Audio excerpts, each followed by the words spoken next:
আসসালামু আলাইকুম রহমতুল্লাহ।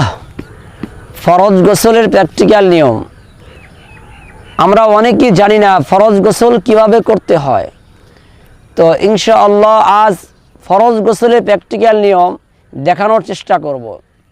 তো আমরা প্রথমত জেনে নেব গোসলের ফরজ কয়টি। তো আমরা সকলেই অনেকেই জানি যে গোসলের ফরজ তিনটি, বা অনেকে আমরা জানি না। তো যারা জানি আলহামদুলিল্লাহ, যারা না জানি অবশ্যই আমরা জেনে নেব। তো গোসলের ফরজ, এক নম্বর ফরজ হলো কুলি করা। এমনভাবে কুলি করতে হবে যেন আপনার মুখের ভিতরের পুরো অংশটি যেন সম্পূর্ণভাবে ভিজে যায়, পানি পৌঁছে যায়। আর দুই নম্বর ফরজটি হলো নাকে পানি দেওয়া। যদি আমরা রোজা অবস্থায় না থাকি তাহলে অবশ্যই আমাদের নাকের যে ভিতরে নরম মাংস আছে, অবশ্যই আমরা সেই নাকের নরম মাংস পর্যন্ত পানি পৌঁছাইব।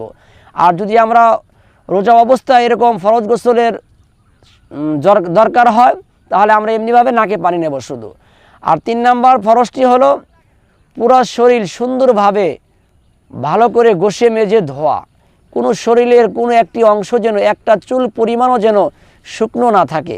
যদি এক চুল পরিমাণও শুকনো থাকে তাহলে কিন্তু আমাদের ফরজের গোসল সম্পূর্ণভাবে আদায় হবে না। আর গোসল যদি আদায় না হয় তাহলে আপনি এই শরীর নিয়ে যে কোনো আমল করবেন, আপনার কোনো আমলই কবুল হবে না। তো ইনশাআল্লাহ আমরা প্রথমে ফরজ গোসল কিভাবে করব ইনশাআল্লাহ আমি প্র্যাকটিক্যালভাবে দেখাবো। তো প্রথমে আমরা ফরজের তিনটি ফরজ আমরা জেনে নিলাম। এরপরে গোসলের 8টি সুন্নত রয়েছে।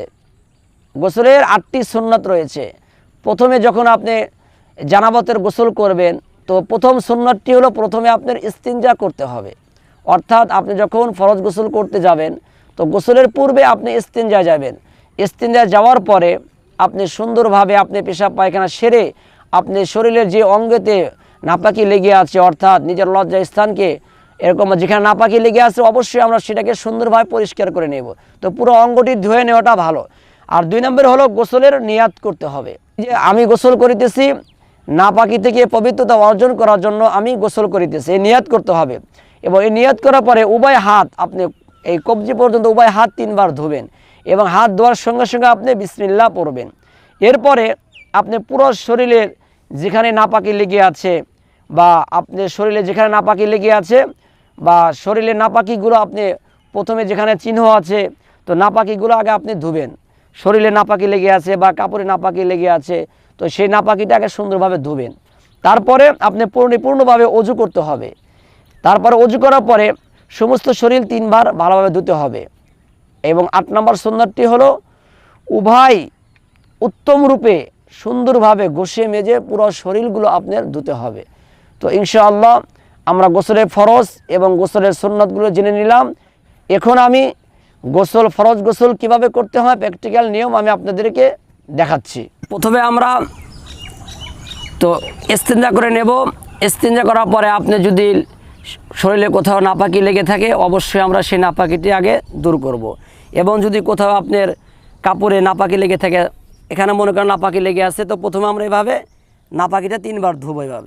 এভাবে 3 বার ধুতে হবে। কিন্তু এভাবে নাপাকিটা 3 বার ধুতে হবে। এভাবে নাপাকি ধোয়ার পরে যেহেতু আপনি নাপাকি ধুলেন তো আপনার হাতটা কিন্তু নাপাক হয়েছে।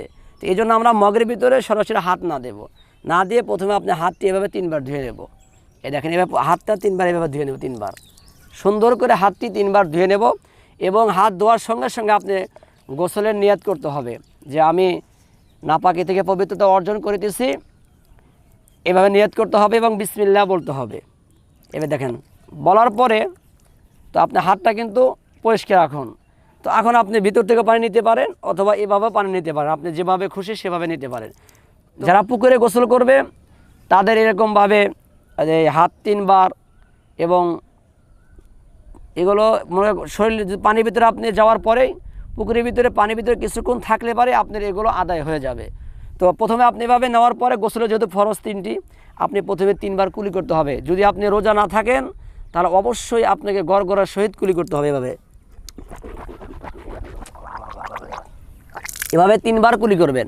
আর যদি রোজা অবস্থায় থাকেন তাহলে কিন্তু কুলিটা এভাবে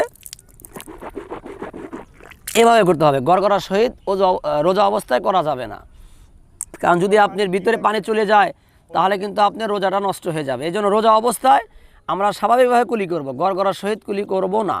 আর যদি রোজা না থাকি তাহলে অবশ্যই আমাদের এভাবে গড়গড়ার সহিত কুলি করতে হবে। এরপরে আপনি নাকে পানি দিতে হবে। এই দেখেন এইভাবে নাকে পানি দিবেন। নাকের এরকম ভিতরে নরম মাংস আছে, এর মাংসের ভিতরে পানি নিতে হবে। যদি আপনি রোজা থাকেন তাহলে কিন্তু আপনি নরম মাংস পর্যন্ত পানি নিতে হবে না, শুধু এভাবে নাকে শুধু পানি নিলেই হবে। এভাবে নাকে পানি নিলেই হবে, দেখেন এভাবে নাকে পানি নিলেই হবে। তো গোসলের 2টা ফরজ কিন্তু অটোমেটিক আমি আদায় করেছি, কুলি করা, নাকে পানি দেওয়া।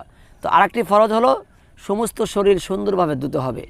তো এখন ধোয়ার সময় প্রথমে আপনি এরকম মগে পানি নেবেন, নেওয়ার পরে আপনি এরকম ডান সাইডে আগে পানি ঢালবেন, ডান সাইডে পানি ঢালবেন, তারপর বাম সাইডে পানি দিবেন, তারপরে মাথায় পানি দিবেন। আমি এখন দেখাচ্ছি আপনাদের। এখন আমি আপনাদেরকে কিভাবে ঢালতে হয় পানি সেগুলো আমি আপনাদেরকে দেখাচ্ছি।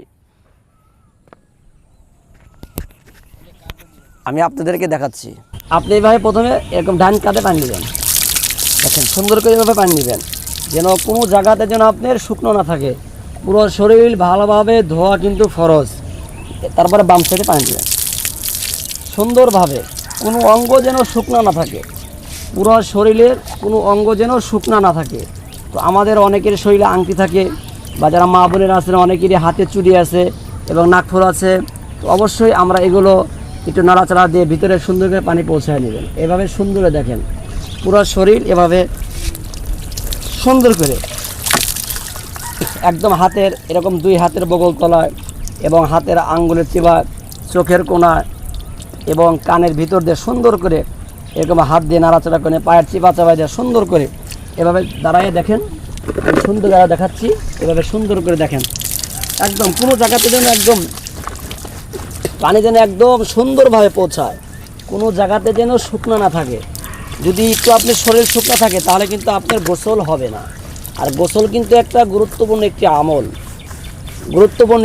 যদি আমাদের এই কাজটি যদি ভুল হয়, গোসল কিন্তু একটা গুরুত্বপূর্ণ কাজ, যদি এই কাজটি ভুল হয় তাহলে কিন্তু আমাদের অনেক আমল কবুল হবে না। নামাজ কবুল হওয়ার জন্য নামাজের ফরজের ভিতরে 1 নম্বর ফরজটি হলো কিন্তু শরীর পাক। সুন্দর করে আপনি এরকম শরীর দিয়ে পাক করে নেবেন, একদম সুন্দর করে এভাবে ঘষে সুন্দরভাবে ভালো করে হাত পা সুন্দর করে এভাবে হাত সুন্দর উত্তম রূপে ভালো করে ঘষে মেজে, কোনো শরীর যেন এরকমভাবে শুকনো না থাকে। যদি মা বোনেরা থাকেন, যদি আপনাদের চুল এরকম বেনি বাঁধা থাকে, তো যদি ভিতরে পানি পৌঁছে যায় তাহলে বেনি খুলতে হবে না, আর যদি পানি না পৌঁছায় তাহলে অবশ্যই খুলতে হবে। বা অনেক সময় আমরা খেয়াল করব নাকের ভিতরে কিন্তু অনেক সময় ময়লা লেগে শক্ত হয়ে থাকে। তো ফরজ গোসলের আগে অবশ্যই আপনি ময়লাটা দূর করতে হবে। এবং আমরা অনেক সময় কুলি করার সময় কিন্তু আমাদের অনেক সময় দাঁতের ফাঁকার ভিতরে অনেক কিছু লেগে থাকে। তো ফরজ গোসলের সময় অবশ্যই আমরা এগুলো খেয়াল করে দাঁত পরিষ্কার করতে হবে।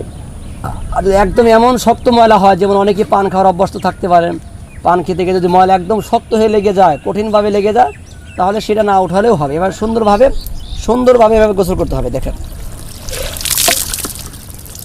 বাস, আলহামদুলিল্লাহ সুন্দরভাবে।